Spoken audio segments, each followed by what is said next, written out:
জয় মা বিপত্তারিণী, জয় শিবশম্ভু। নমস্কার দর্শক বন্ধুরা, আজ 2026 সালে শ্রী বিপত্তারিণী পুজোর দ্বিতীয় দিন বা শেষ দিন। আজকের এই পুণ্যদিনে একটিবার অন্তত শ্রবণ করুন শ্রী বিপত্তারিণী ব্রত কথা পাঁচালী। পর্বের শুরুতে আমরা মা বিপত্তারিণীর পাঁচালী পাঠ করব, তারপর সম্পূর্ণ ব্রত কথা ও ব্রতের ফল আপনাদের পাঠ করে শোনাবো। শুরু করছি বিপত্তারিণী পাঁচালী। একদিন গঙ্গা স্নান করিবার তরে দেবর্ষি গমন করেন জাহ্নবীর নীরে, তথায় তীরেতে বসি দেবকন্যাগণ জিজ্ঞাসিলে ঋষিবরে করিয়া দর্শন। বিল্লপত্র ধান্য দুর্বা পুষ্পরাশি রাশি, কোথা হতে আসি দেব যাইতেছে ভাসি। প্রতিদিন হেথা মোরা স্নান করি যাই, কোনো দিন এই রূপ দেখিতে না পাই। ত্রিকালজ্ঞ হও তুমি ওহে ঋষিবর, তুষ্ট কর দিয়া তুমি প্রশ্নের উত্তর।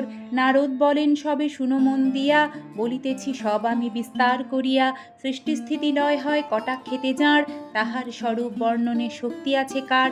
অনন্ত স্বরূপ তার অনন্ত মহিমা, কে পাইবে বল তার মহিমার সীমা।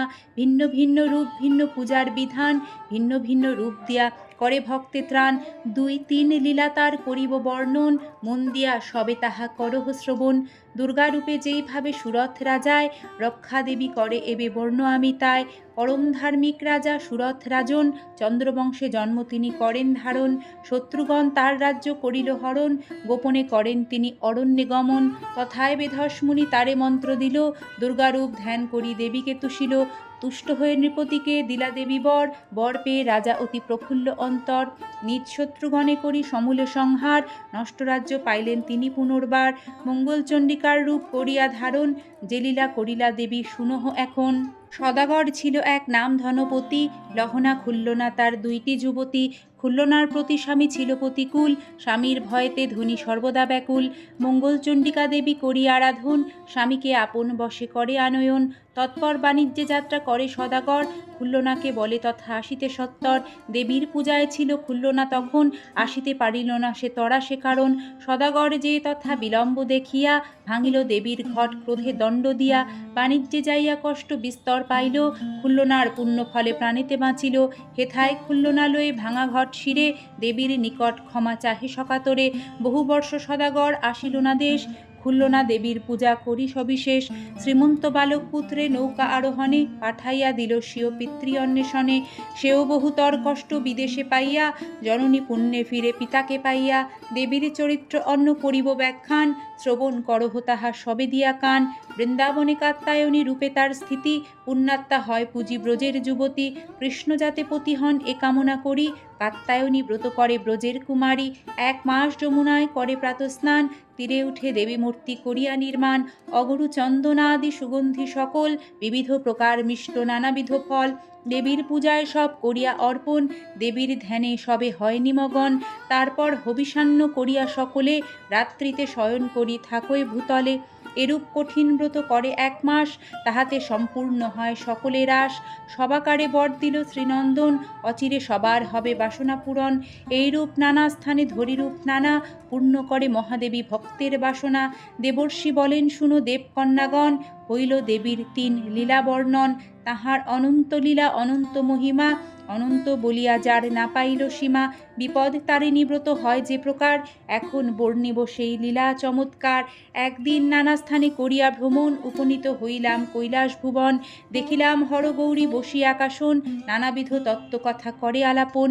হেনকালে পদ্মা আসি জিজ্ঞাসিল মায়, বলদেবী কি কারণে সকলে তোমায় বিপদ তারিণী নামে অভিহিত করে। তোমাকে পুজিয়া কার দুঃখ গেল দূরে। পদ্মার মুখের প্রশ্ন শুনি ভগবতী, বলিতে লাগিল তবে শঙ্করের প্রতি। দেখো নাথ পদ্মা মোর দাসীর প্রধান, কৃপা করি প্রশ্নে করো উত্তর প্রদান। শ্রীমুখে করিল যাহা শঙ্কর বর্ণন, বলিতেছি তাহা সবে করহ শ্রবণ।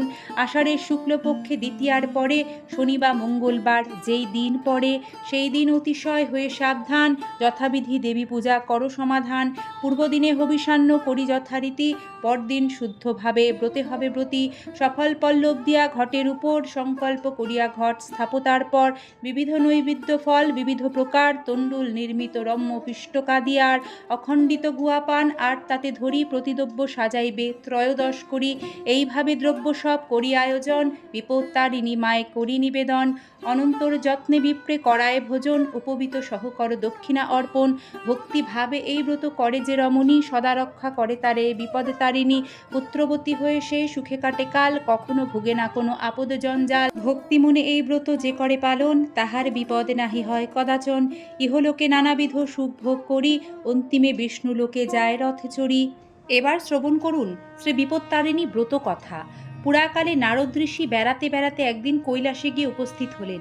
সেখানে তিনি শিব ও মা দুর্গাকে প্রণাম করে জিজ্ঞাসা করলেন, প্রভু, আপনি তো মঙ্গলময় আর সব রকম মঙ্গলের কারণ। এখন বলুন তো, কি ব্রত করলে মানুষ সব রকম বিপদ থেকে মুক্তি পেতে পারে?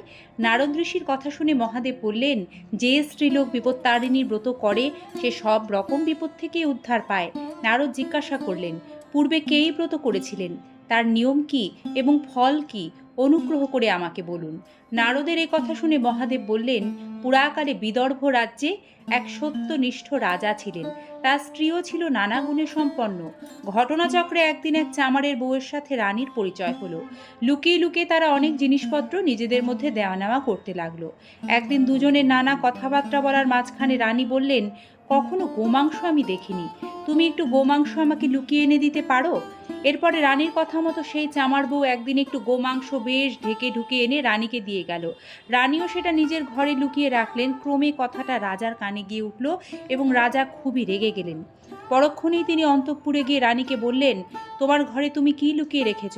শিগগিরই আমাকে দেখাও, তা না হলে তোমার গর্দান যাবে। রাজার রাগ দেখে রানীর খুব ভয় হলো। কাঁপতে কাঁপতে রানী বললেন, আমার ঘরে নানা রকম ফলমূল আছে প্রভু। রাজাকে এই কথা বলার পর রানী ঘরে ঢুকে মনে মনে মা বিপত্তারিণী দুর্গাকে খুব ডাকতে লাগলেন। রানী মনে মনে বললেন, মা বিপত্তারিণী, আমি আজ খুব বিপদে পড়েছি, আমাকে আশ্রয় দাও মা, এ বিপদ থেকে উদ্ধার করো মা, আমি সারা জীবন তোমার ব্রত পালন করব। রানীর প্রার্থনায় দেবী সন্তুষ্ট হয়ে অভয় দিয়ে বললেন, তোমার স্তবে আমি সন্তুষ্ট হয়েছি। তোমার ঘরে যা ছিল সেটা এখন পুজোর ফলমূল হয়ে গেছে, তুমি এখন সেগুলো রাজাকে গিয়ে দেখাও, রাজা খুবই সন্তুষ্ট হবেন। মা বিপত্তারিণীর কথা মতো রানী ঘরে গিয়ে দেখলেন যে চুপড়িতে গোমাংসের বদলে রয়েছে একরাশ পুজোর জন্য ফলমূল। রানী তখন সব এনে রাজাকে গিয়ে দেখালেন আর রাজাও খুবই সন্তুষ্ট হলেন। ক্রমেই রানী মা বিপত্তারিণীর ব্রত করতে লাগলেন এবং সুখ লাভ করে দেহত্যাগের পর স্বর্গে চলে গেলেন। শ্রী বিপত্তারিণী ব্রতের ফল, এই ব্রত করলে সংসারে কোনো বিপদ আপদ থাকে না। মা বিপত্তারিণী তাকে সকল বিপদ থেকে উদ্ধার করেন। জয় মা বিপত্তারিণী, তুমি সকলের সব বিপদ আপদ দূর করো, সকলের মঙ্গল করো মা। ওম সর্বমঙ্গল মঙ্গলে শিবে সর্বার্থ সাধিকে শরণ্যে ত্র্যম্বকে গৌরী নারায়ণী নমস্তুতে। শুভ বিপত্তারিণী পূজা।